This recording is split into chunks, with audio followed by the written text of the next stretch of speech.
Are you currently updated on the latest information about this our rep member, Alexander Ikwechegh, that gave one boat driver 3 heavy slap?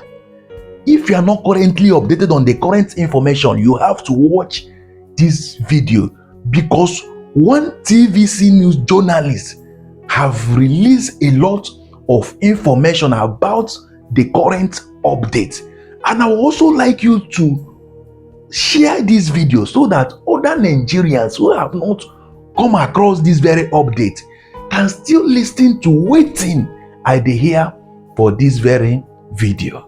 Well, let's take you back to the courtroom where the lawmaker representing Aba North and South Federal Constituency at the House of Representatives, Alexander Ikwechegh, has pleaded not guilty in the case of criminal intimidation, abuse of power and assault brought against him before the court. The lawmaker was charged to court by the Inspector General of Police at the FCT Magistrate Court in Kuje Area Council of the Federal Capital Territory. Mr. Alex Ikwechegh was granted bail of 500,000 naira with a surety who owns property in Abuja and resides in Abuja. Yeah, just arraignment simplicity of the honorable member from Abia, and his plea was taken. He pleaded not guilty, and his bail application was moved, and bail was granted, and conditions were given for the bail, and the matter was adjourned to 8th of November. Well, for more on this, let's bring the Force Public Relations Officer Olumuyiwa Adejobi. He joins us on TVC News at 1. It's good to have you join us on the news. Good afternoon. Well, can you provide further details on the alleged assault case involving this lawmaker and the driver of the e-hailing cab driver? What's the current status of the investigation? Well, there's no different further investigation about the matter. We have concluded our investigation. We recollect that initially the matter was handled by the FCT police command before the IGP instructed that the matter be handed over to the Special Investigation Unit at the Force Service. And immediately, it's a clear case. Cases like this don't need much time to investigate. It's a direct case. It's even in the news, evidence everywhere, electronic evidence everywhere has assisted us in this case. So we don't need to direct investigation.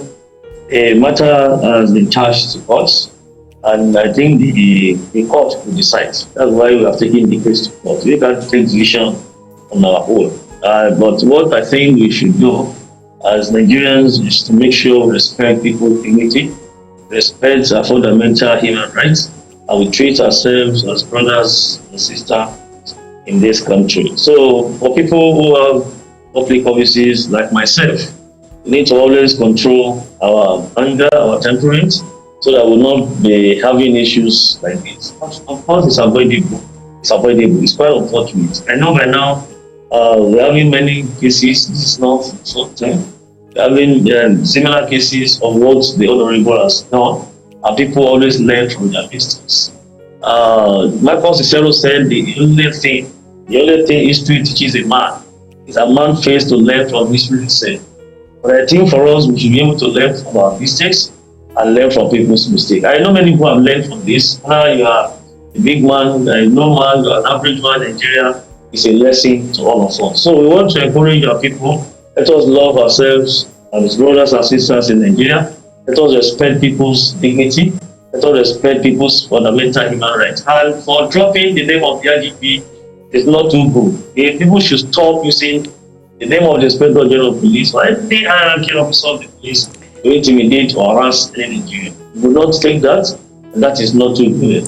So we have learned the lessons on all areas. Even me as a person, I've learned more lessons on this case. So yes, it's a lesson to all of us.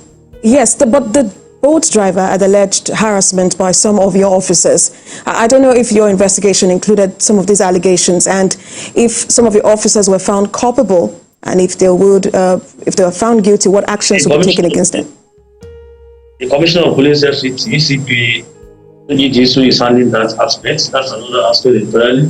But I guess the police meant to actually wanted to respect the personality of the honorable. But the command CP of that matter, I'm going to want that. The N500 headquarters has instructed the Commissioner of Police FCT to only complete Nigerians as events unfold on this matter. So we will handle that.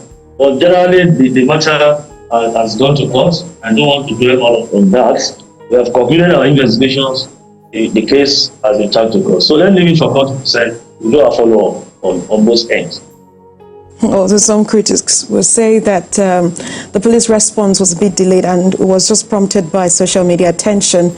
How do you respond to these concerns, or what's the mode of operation or response to issues like this? The police reacted on time. Those who are saying the police has not did not react to the matter or respond on time. In fact, actually, I was on X that night, and people tagged us on X, and even personally on my personal handle, I responded and officially. So I don't know why they are alleging us that we did not respond on time. That is not true.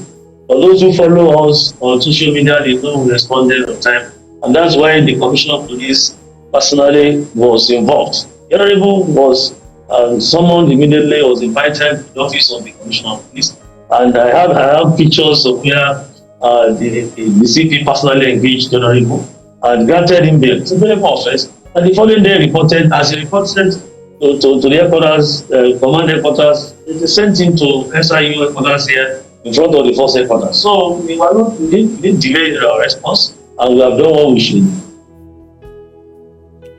Well, let's take you on another case now, where you were talking about regional policing, and particularly how the Inspector General of Police has talked about coming up with a schools protection squad. What can you tell us about that? Special what? I didn't get that. Schools protection squad.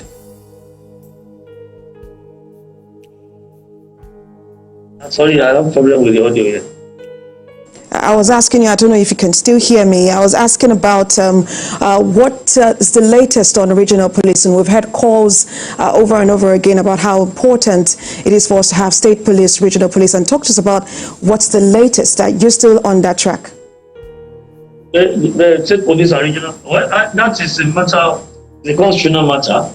The Nigerian police will not do anything against what the Nigerian people want.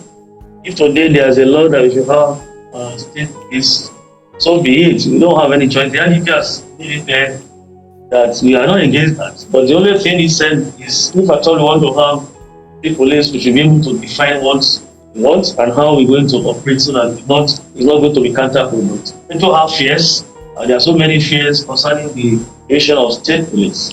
But if there's a law today and the Constitution of the Federal Republic of Nigeria has been reviewed, after that we must have state police, we don't have any chance.